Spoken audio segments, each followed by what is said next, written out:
밀턴이 신라권이라는 책을 적고 또 복락원이라는 책을 썼는데, 신라권이라는 말은 낙원을 잃어버렸다라는 뜻이죠. 창세기가 바로 그 신라권에 대한 얘기를 적고 있습니다. 에덴 동산이 낙원인데 그걸 아담과 하와가 잃어버렸습니다. 그리고 쫓겨나서 그 이후로는 인간에게는 저주와 아픔과 고통이 오는데, 근데 예수님께서 당신의 그 나라를 이루시는 날이 되면, 그때가 되면 복락원이 될 것이다. 그래서 오늘 본문을 여러분 다시 보시면 6절에 그때에 라고 시작합니다. 그때에 이리가 어린 양과 함께 살며 표범이 어린 염소와 함께 누우며. 구체적인 시기를 지정하지는 않지만 먼 훗날 예수님이 재림을 하면 그때 새 하늘과 새 땅이 이루어진다는 거예요. 그것을 예언하는 것인데, 이것뿐만이 아니라 이 본문을 통해서 우리가 하나 깨닫는 아주 귀중한 사실이 뭐냐면, 이것이 하나님의 본래의 의도하심이었다라는 거예요. 하나님이 세상을 만드실 때 세상을 만들고 짐승을 만들고 사람을 만들고 모든 걸 만들었는데, 하나님의 본래의 의도는 이런 겁니다. 이리가 어린 양하고 뛰어놀고요, 표범이 어린 염소와 함께 뒹굴고, 이런 모습들이 하나님이 가장 기뻐하신 모습이고 사람들이 이 속에서 살기를 원하셨다는 거예요. 근데 그 하나님의 본래의 뜻이 어떻게 된 겁니까? 오늘 본문을 보면 무산된 거죠. 무산됐어요. 원래 하나님은 모든 게 선하고 아름답고 의롭고 결실을 맺고 거룩하고 복되고 그런 모습을 원했는데, 그게 그만 왜곡되고 상실되고 비틀어지고 변질되었다는 겁니다. 그러다 보니까 짐승들이 서로 사이좋게 지내는 게 아니라 생존을 위해 서로 공격하고 죽이고 잡아먹고 해치고 아주 살벌하고 잔인한 그런 세상이 된 것이죠. 한 번은 제가 다큐를 보니까 저는 원숭이가 뭐 서로, 원숭이도 무리가 있어서 서로 시기와 질투가 있겠지만, 그날 제가 본 다큐는요, 이쪽 원숭이 무리가 저쪽에 암컷의 새끼를 뺏어서 그 새끼를 다 찢어버리는 장면이었어요.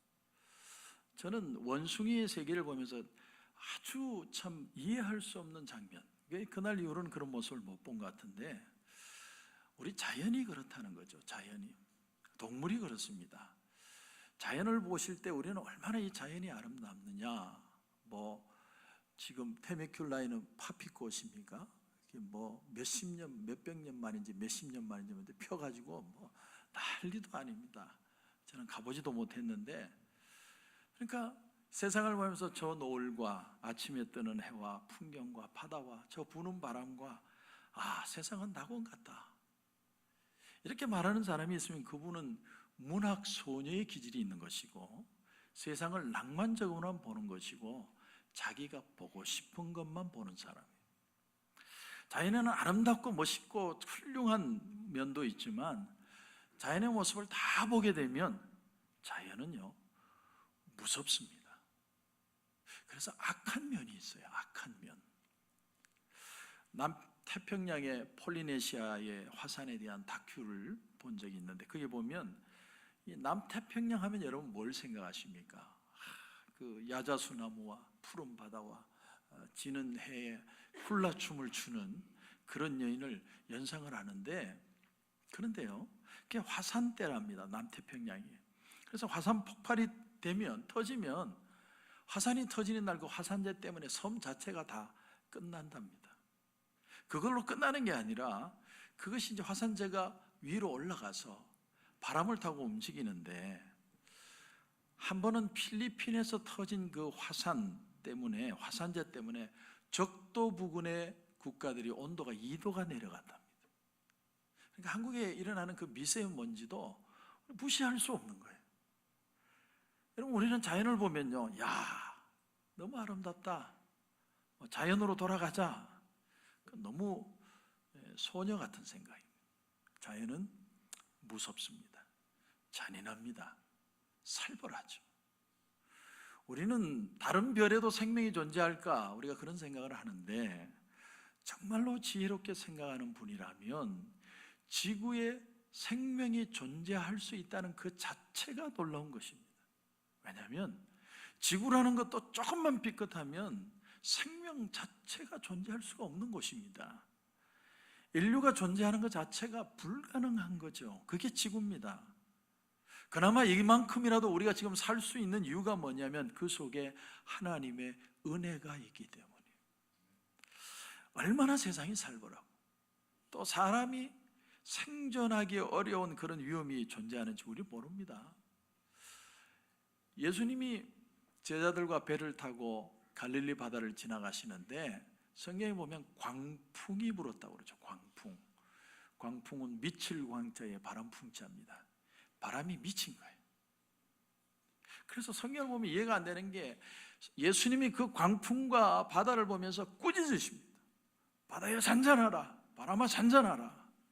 아니 자연이 뭘 알아듣는다고 꾸짖습니까?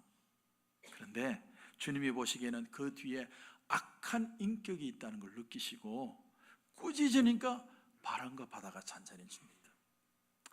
자연 자체가요 악하게 변질이 됐기 때문에 어떤 때는 정말 잔잔하고 아름다운 파도인데 어느 날은 무섭게 미친 듯이 바람이 불어서 사람을 삼키는 그런 모습으로 바뀔 수도 있다. 이게 도대체 뭐 때문에 이렇게 됐느냐? 어떻게 해서 이런 일이 일어났느냐? 아담과 하와가 타락하면서 땅이 저주를 받았다는 거죠. 창세기 3장 17절에 보면 아담에게 이르시되 네가 네 아내의 말을 듣고, 남자의 첫 번째 실수는요 그 아내의 말을 들은 겁니다. 근데 아내의 말을 들은 것 자체가 나쁜 건 아닌데 분별해서 들을 줄 알아야 됩니다. 아내가 옳은 말 할 때가 많죠. 그런데 하와가 뱀에게 꼬드김을 받고 왔을 때는 들어서는 안 돼요. 철로 역정을 보면 주인공이 영생을 얻기 위해서 이제 가는데 가족들이 그 주인공을 막 말립니다. 어딜 가려고 그러냐고. 그때 주인공이 뭐라고 그러냐면 너희가 나와 및 복음을 위하여 집이나 전토나 부모나 형제를 버리면, 이 말씀을 인용하면서요 그 가족들을 뿌리치면서 달려가요. 근데 나중에 보니까 천성문에 이르르는데 거기에 가족들이 와 있더라는 거예요. 하나님이 내 가족도 만지시고 하나님의 뜻을 이해하게 하실 날이 온다는 겁니다. 그러므로 내가 오늘 이 서 있는 자리에 우리에게 정말 필요한 게 뭐냐면 믿음으로 설 줄 알아야 돼요. 내 믿음으로 서면 그 믿음을 하나님의 빈 공간으로 여기시고 하나님이 역사해 주신다는 거예요. 여러분, 인간이 누구의 형상으로 지음을 받았습니까? 하나님의 형상으로 지음을 받았죠. 그래서 인간에게 놀라운 면이 있습니다. 천재적인 면, 선하고 창의적이고 영적이고 그런 놀라운 인간의 어떤 모습이 있는가 하면 동시에 천재적인 사람을 보면 광기가 있고 최고의 재능을 가진 사람들을 보면 성적으로 왜곡된 성향을 가진, 그러니까 어느 한 사람도 완벽하지 않고 선하고 우순한 면이 있으면 동시에 왜곡되고 추하고 때로는 악한 면이 공존하더라는 거예요. 인간도 자연처럼 한편으로는 아름답고 뭐 좋은 점이 있죠. 그런데 또 한편으로는 어둡고 비틀어진 그런 모습이 인간 속에 있다라는 거예요. 제가 영화 얘기를 많이 해서 죄송한데 아마데우스라는 영화, 오래된 영화 여러분 아시죠? 울프강 아마데우스 모차르트를 아마데우스로 이렇게 표현을 한 거죠. 모차르트에 대한 영화인데 모차르트는 이 땅에 존재하는 천재 중에 천재였다고 합니다. 어느 정도 천재냐면 머릿속에 악보를 생각하면 그 악보를 생각한 걸 직접 손으로 적는데 한 번 적고 나서 다시는 고치지 않는다. 왜냐하면 너무나 완벽하기 때문에. 그 정도로 천재입니다. 모차르트를 따라갈 사람이 없습니다. 그런데 살리에르라는, 여러분 우리는 누구든 다 살리에르가 될 수 있습니다. 궁중음악가였던 이 살리에르가 모차르트를 보면서 한 가지 이해할 수 없는 것이 뭐냐면, 하나님이 그렇게 큰 은사를 주셨는데 모차르트에게는 살리에르가 이해할 수 없는 굉장히 추하고 음흉하고 음란하고 그런 모습이 같이 있는 거예요. 그런 모순적인 면이 같이 있는 걸 보면서 이 살리에르가 이해를 못합니다. 어떻게 저럴 수 있을까? 하나님이 저렇게 큰 재능을 주시고 정말 누구도 따라갈 수 없는 능력을 가지고 있는데 어떻게 저런 사람이 저렇게 음란하고 추하고 그런 면이 있을 수 있느냐? 근데 여러분, 그게 인간입니다. 인간. 우리는 우리 모습 속에서요, 실망할 것들 중에 실망하지 않은 것을 찾아서 합리화하려고 합니다. 그래서 나는 괜찮아, 나는 이 정도면 괜찮아, 자꾸 그런 걸 찾죠. 지난주에 제가 폴 트루니에의 죄책감과 은혜라는 책을 좀 봤는데, 그게 마르다에 대한 표현이 저는 참 이채로웠습니다. 우리는 마르다 그러면 그냥 열심히 일하는 여자, 그냥 눈에 일거리만 생기면 어쩔 줄 모르고 일하는 여자, 우리는 그렇게 쉽게 생각하는데 폴 트루니에는 조금 다른 면으로 봤습니다. 그러니까 마르다가 영적인 문제를 주님과 대화하는 그 자리가 불편해서, 마르다만큼 편하지 않아서, 마리아만큼 편하지 않아서 설거지를 하면서 그 자리를 모면했다는 거죠. 마르다도 그 자리를 피해서 설거지를 하고 있는 게 떳떳하진 않아요. 나도 주님과 같이 있고 싶고 주님과 영적인 대화를 하고 싶은데 그게 불편한 거예요. 그래서 실제적인 일을 하는 것을 오히려 자기가 일하면서 과시하고 그걸 못하는 동생을 블레임하는, 그러니까 자기가 자기의 행동을 합리화하는 자세. 폴 트루니에는 그렇게 지적을 했습니다. 근데 오늘날 많은 여인들이 그렇게 산다는 겁니다. 많은 여성들이 자기의 살림 방식에 대해서 비난받는 게 두려워서요, 자기 친구들도 집에 부르지 못하고 남편의 친구들, 하물며 자기 아이들의 친구들조차도 집에 못 오게 합니다. 그러다가 혹시나 한번 어쩔 수 없으면 얼마나 닦고 얼마나 청소를 하는지 찾아온 사람들이 불편해가지고 앉아있지 못할 정도로 깨끗하게 만드는, 그게 인간의 양면성이라는 거예요. 양면성. 근데 여러분, 오늘 6절부터 다시 보십시오. 6절부터. 그때 이리가 어린 양과 함께 살며 표범이 어린 염소와 함께 누우며 송아지와 어린 사자와 살찐 짐승이 함께 있어 어린아이에게 걸리며 암소와 곰이 함께 먹으며 그것들의 새끼가 함께 엎드리며 사자가 소처럼 풀을 먹을 것이며 젖 먹는 아이가 독사의 구멍에서 장난하며 젖대나 어린아이가 독사의 굴에 손을 넣을 것이다. 이 말을 통해서 우리가 배우는 교훈이 뭡니까? 제가 처음에도 얘기했지만 지금 현재 이 세상의 모습은 원래 하나님의 뜻이 아니라는 거예요. 우리가 그런 식으로 질문을 하지 않습니까? 하나님이 선하시면 왜 이 세상에 악이 존재합니까? 왜 기근이 있고 홍수가 있고 재난이 있고 질병이 있고 사람이 굶어 죽고 병들어 죽을 수 있습니까? 근데 이게 원래 하나님의 뜻이 아니라는 거예요. 하나님은 그런 식으로 세상을 안 만드셨습니다. 원래 하나님이 만드신 세상은 사람이 병들지도 않고 배고프지 않고 모든 것이 풍성하고 모든 것이 아름답고 평화로운 그런 세상이었어요. 그런데 인간이 타락하면서 이 세상이 함께 타락해버렸어요. 좀 더 근본적인 이유를 9절에 말합니다. 여러분 9절을 보십시오. 9절을 보시면 내 거룩한 산 모든 곳에서 해됨도 없고 상함도 없을 것이니 이는 물이 바다를 덮음같이 여호와를 아는 지식이 세상에 충만할 것임이니라. 여호와를 아는 지식이 세상에 충만하면 세상에 해됨도 없고 상함도 없지만 결국 지금 이 세상이 이렇게 된 이유가 뭐라는 겁니까? 여호와를 아는 지식이 상실되었기 때문이다, 이런 말이에요. 하나님이 다스릴 때는 이렇지 않았는데 그 다스림을 벗어난 겁니다. 짐승이든 뭐 자연이든 모든 게 다 벗어났어요. 왜? 인간이 타락하면서. 그렇게 되니까 막 날뛰는 거예요. 날뛰는 거예요. 서로 잡아먹고 공격하고 해를 주고 죽이고.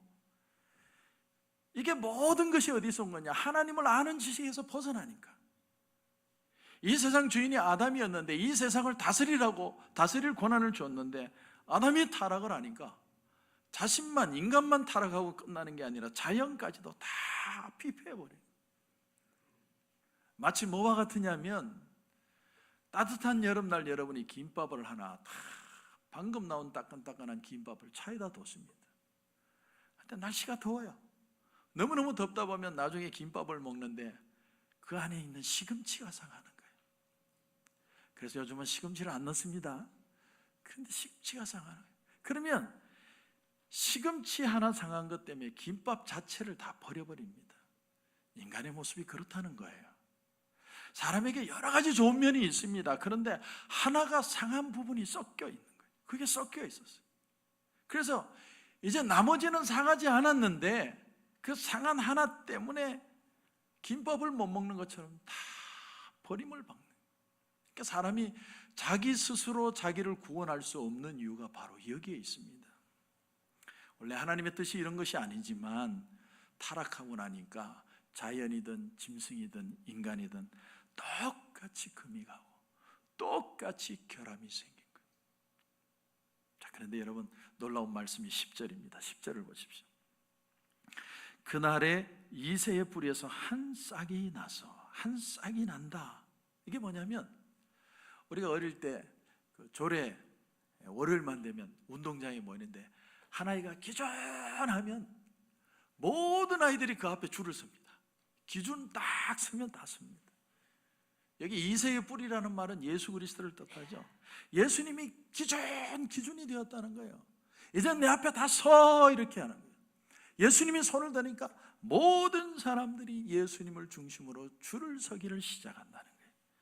인간을 구원하기 위해서 예수님이 이 땅에 오셨다는 거예요. 예수님이 심판의 기준이 되셔서 예수님을 믿는 자는 심판을 안 받고 믿지 않으면 심판을 받게 되고 예수님의 말씀에 의해서 사람들이 심판을 받는 날이 온다.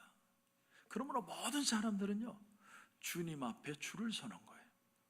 다른 줄은 없습니다. 그래서 폴 트루니에가 이런 말도 했습니다. 다행스럽게도 하나님의 계획의 성취는 인간의 완벽한 순종에 달려있지 않다, 이렇게 표현했어요. 여러분, 하나님이 우리로 순종하게 하시죠. 네가 죽도록 충성하라, 그리하면 생명의 면류관을 내게 주리라. 제사보다, 순종이 제사보다 낫고 듣는 것이 순양의 기름보다 낫다. 근데 하나님은 순종을 요구하시지만 또한 동시에 인간의 잘못과 마음의 완악함도 아신다는 거예요. 그래서 어떻게 하시냐면 그걸 오히려 사용하십니다. 그것을 통해서 오히려 하나님의 선함이 드러나게 하신다는 거예요. 그래서 요셉이 애굽의 총리가 되고 나서 자기 형들을 만났을 때 만난 뒤에 뭐라고 얘기를 합니까? 당신들이 나를 이곳에 팔았다고 해서 근심하거나 한탄하지 마소서. 하나님이 생명을 구원하시려고 나를 당신들보다 먼저 보내셨나이다. 형들이 요셉을 노예로 팔아버린 건 분명히 잘못된 거죠. 그러나 하나님은 그 잘못된 행동에 그대로 결과를 얻게 하시는 게 아니라 하나님이 만지셔서 그 악함이 오히려 하나님의 은혜가 되도록 만들어 주셨다는 거예요. 그래서 그 결과로 요셉에게는 아름다운 인격이 형성이 되었고 그 형들은 부끄러운 성숙을 가지게 된 겁니다. 이걸 어려운 말로 펠릭스 쿨파라고 합니다. 행복한 잘못이다. 펠릭스 쿨파.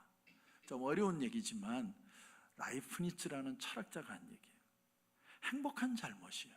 잘못은 잘못인데 행복을 얻게 하는 잘못입니다. 애굽의 바로 왕이 하나님의 역사가 나타나면 나타날수록 더 마음을 완고하게 하니까 그 강팍함으로 인해서 오히려 하나님의 백성들에게는 구원의 역사가 일어날 하나님의 찬스가 더 많아지게 되었습니다. 그래서 라이프니츠는 이런 말을 했습니다. 만일 아담이 죄를 짓지 않았다면 우리는 예수 그리스도를 얻지 못했을 뿐만 아니라 인간은 자신의 존재를 실현할 수 없었을 것이다. 조금 생각하게 만드는 글이죠. 폴 트루니아가 여기에다가 부연 설명을 했습니다. 우리가 살다가 좌절을 맛볼 때가 있습니다. 어떤 어려움을 당하고 알 수 없는 일을 막 만나고, 그럼 이게 누구 잘못이냐? 왜 이렇게 됐냐? 우리는 불평하고 원망하고. 그러나 그것은 누구의 잘못도 아닐 가능성이 크다는 거죠. 왜냐하면 어그러진 것조차도 바꾸시는 하나님의 손길이 있는데, 단순히 그렇게 따진다면 아직 때가 되지 않았기 때문에 그렇다는 거예요. 위기를 호기로 바꾸시는 하나님의 손이 있기 때문에 우리가 믿음만 가지면 그 빈 공간을, 틀어진 모습을 하나님이 호기로 바뀌시는 하나님의 역사가 반드시 일어나게 된다는 거예요. 그래서 우리가 인생에 실패할 때, 하나님이 어떤 걸 깨닫게 하실 때, 내가 내 죄를 깨달으면 하나님 앞에 기도하는 거예요. 하나님, 내가 잘못했습니다. 하나님, 용서해 주십시오. 그러나 그것 때문에 자학해서는 안 됩니다. 자학. 오히려 하나님의 은혜에 간절히 자신을 위탁하게 만드는 하나님의 채찍이 필요할 뿐이에요. 그게 바로 트루니아의 말입니다. 다시 여러분 10절을 보십시오. 10절을 보시면, 그날에 이새의 뿌리에서 한 싹이 나서 만민의 기치로 설 것이요. 여기 기치라는 말이 규준하는 말도 되지만 또 하나의 뜻이 뭐냐면 사인입니다. 사인. 모든 사람들이 볼 수 있는 사인. 이제 허락이 딱 떨어졌다는 거예요. 사인이 들어간 거예요. 누구든지 오면 다 오케이. 그 사인을 받았다는 거예요. 복음이라는 게 뭡니까? 너는 이 예수 그리스도를 믿으면 오케이. 너는 하나님의 자녀. 사인을 받는 겁니다. 우리가 물건을 처음 만들어서 팔 때는 그걸 가지고 팔려고 이 집 저 집 돌아다니고 선전하고 별걸 다 하지만, 어느 정도 알려지고 나면 그 다음부터는 사람들이 찾아오길 시작하죠. 코카콜라를 광고하지 않습니다. 그래도 사람들은 와서 이 콕을 먹고 싶어서 난립니다. 벤츠나 BMW나 테슬라나 차 좋은 거 사람들 다 잘 압니다. 돈이 없어서 못 사지, 돈만 있어 보세요. 다 삽니다. 그렇지 않겠어요?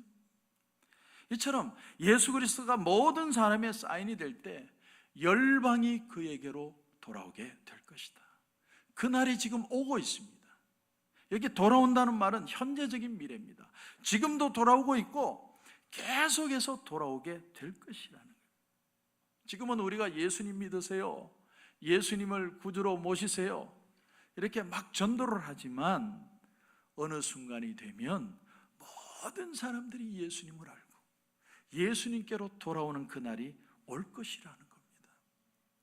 그 거한 곳이 어떻게 된다고 표현합니까? 그 거한 곳이 영화로우리라. 영화로우리라. 제가 영화를 자주 보는 이유가 바로 여기 있습니다. 영화로우리라.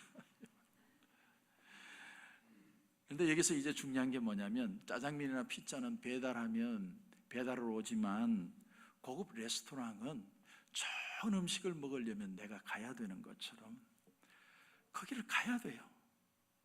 오늘 말씀이 보니까 주님이 계신 곳이 영화롭다는 거예요. 주님이 계신 곳에 은혜가 있는 겁니다. 그러니까 은혜가 나를 찾아오기를 기다리지 말고 은혜가 있는 곳으로 내가 가야 돼요. 우리의 마음의 생각이 바뀌어야 됩니다.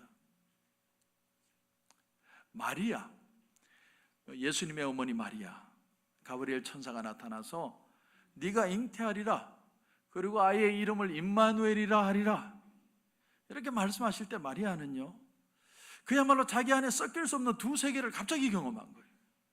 첫째는 자기의 현주소예요. 나는 처녀인데, 나는 남자를 알지 못하는 처녀인데 어떻게 내가 아기를 가질 수 있다는 말이냐. 그러나 그럼에도 불구하고 천사를 통해서 하나님이 주시는 말씀을 믿고, 대자 하나님의 말씀은 능치 못함이 없으시다, 그 말씀대로 이루어질 줄 믿습니다. 이게 펠릭스 쿨파예요. 행복한 잘못이. 그걸 경험하는 거예요.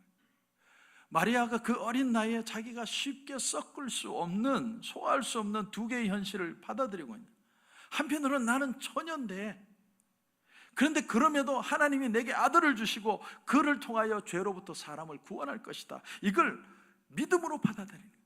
어떻게 역사할지는 하나도 몰라요. 그런데 받아들이는 거예요.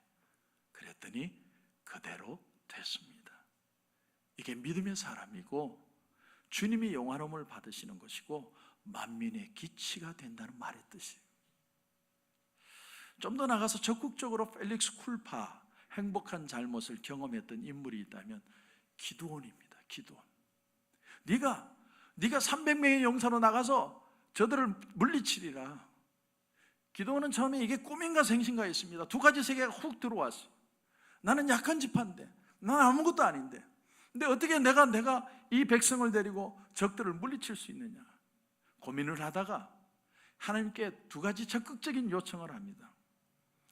내가 이게 진짜라는 것을 알고 싶으니까 이 양털에 내가 밤이 지나면 양털은 젖고 그 주변은 완전히 뽀송뽀송하게 하나님 만들어 주십시오. 그랬더니 그 다음날 그렇게 됐습니다.